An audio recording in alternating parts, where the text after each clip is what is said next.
মরুভূমির প্রান্ত ছুঁয়ে বয়ে চলা শীতল হাওয়াটাও যেন আজ থমকে গেছে রাবাতে। মরক্কোর রাজপ্রাসাদে তখন চলছে এক নিদারুণ গোপনীয়তার নাটক, যা এক লহমায় বদলে দিতে চলেছে উত্তর আফ্রিকার ভূ রাজনীতির মানচিত্র। ফিলিস্তিনের গাজায় আন্তর্জাতিক স্থিতিশীলতা রক্ষা বাহিনী ISF এর ব্যানারে সেনা পাঠানোর চুক্তিতে সই করেছে মরক্কো। প্রথম কোনো আরব ও আফ্রিকান দেশ হিসেবে এমন এক বিতর্কিত জুয়া খেলায় পা রাখল উত্তর আফ্রিকার এই দেশটি, যা এখন পুরো আরব বিশ্বে জন্ম দিয়েছে তীব্র আলোড়ন।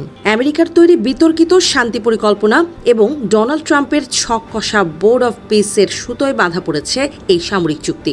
কাগজে কলমে একে বলা হচ্ছে আঞ্চলিক স্থিতিশীলতা আর শান্তি রক্ষার মহড়া, কিন্তু পর্দার আড়ালে লুকিয়ে থাকা এই আঁতাতকে তেরাত তীরের কালো মেঘের মতো দেখছেন রাজনৈতিক বিশ্লেষকরা। রাফা শরণার্থী শিবিরে শান্তির বার্তা দিতে মোতায়েন হওয়ার কথা ছিল 500 মরক্কান সেনার, যা পরে কমিয়ে আনা হয় 200 জনে। কিন্তু দিন শেষে এই বাহিনী কাঁধে কাঁধ মিলিয়ে কাজ করবে খোদ ইসরায়েলি সেনাবাহিনীর সঙ্গেই।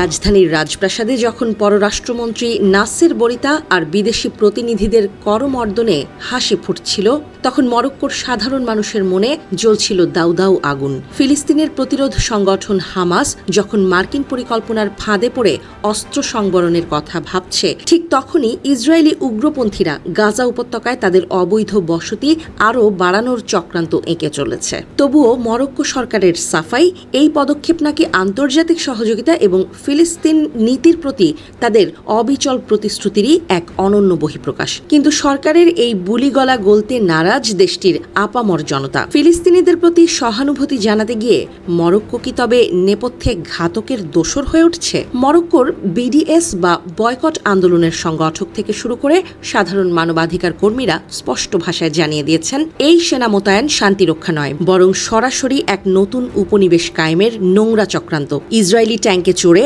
গাজায় প্রবেশ করে ফিলিস্তিনিদের আত্মসমর্পণ করতে বাধ্য করাকে তারা ইতিহাসের এক চরমতম পাপ বলে আখ্যায়িত করেছেন। সরকারি বয়ানে যতই একে একটি মানবিক উদ্যোগ বা ফিল্ড হাসপাতাল প্রতিষ্ঠার মহৎ প্রয়াস বলে চালানো হোক না কেন, তার পেছনে লুকিয়ে আছে গভীর ভূ রাজনৈতিক স্বার্থ। বিশ্ববিদ্যালয়ের অধ্যাপকরা বলছেন, ফিলিস্তিন সংকটে নিজেদের হারানো কূটনৈতিক প্রভাব ফিরে পেতেই নাকি মরক্কো এই ঝুঁকি নিচ্ছে। অন্যদিকে যুক্তরাষ্ট্রের কাছ থেকে পশ্চিমা সাহারার ওপর নিজেদের সার্বভৌমত্বের স্বীকৃতি আদায় করতে গিয়ে মরক্কোর শাসক শ্রেণী ফিলিস্তিনিদের রক্তকে পশরা সাজিয়েছে বলে অভিযোগ উঠছে। পরিসংখ্যান বলছে অন্য কথা, আর তাতেই স্পষ্ট হয়ে যায় সরকার ও জনগণের মধ্যকার পাহাড় সমদূরত্ব।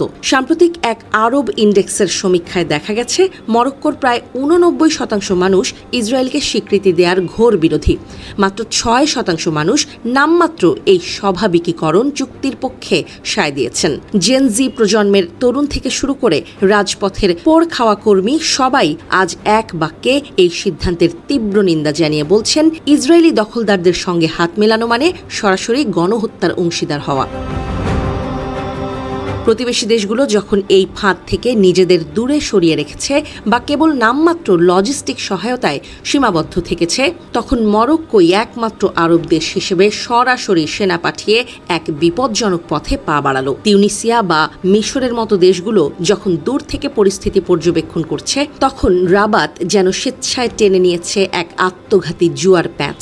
রাষ্ট্রযন্ত্রের রক্তচক্ষু আর দমনপীড়ন উপেক্ষা করে মরক্কোর রাজপথ তাই আজও প্রকম্পিত হচ্ছে ফিলিস্তিনের পক্ষে স্লোগানে। আমেরিকা বা ইসরায়েলি অক্ষশক্তি যে কখনো ফিলিস্তিনিদের বন্ধু হতে পারে না, তা আজ হাড়ে হাড়ে টের পাচ্ছে ফুঁসে ওঠা মরক্কান জনতা। রাজকীয় সিদ্ধান্তের মারপ্যাচে সাধারণ মানুষের স্বপ্নগুলো যখন প্রতিদিন ধূলিসাৎ হচ্ছে, তখন ফিলিস্তিনের পক্ষে দাঁড়ানো অধিকার কর্মীরাও নতুন কৌশল খোঁজার তাগিদ অনুভব করছেন। ইতিহাসের এই ক্রান্তি লগ্নে মরক্কোর মাটি থেকে উঠে আসা প্রতিবাদের ঝড় কি তবে একদিন ভেঙে চুরমার করে দেবে ক্ষমতার এই কুৎসিত প্রাসাদ, নাকি উত্তর আফ্রিকার এই রাজা অন্ধের মতো হেঁটে যাবে আরও এক চরম সর্বনাশের দিকে?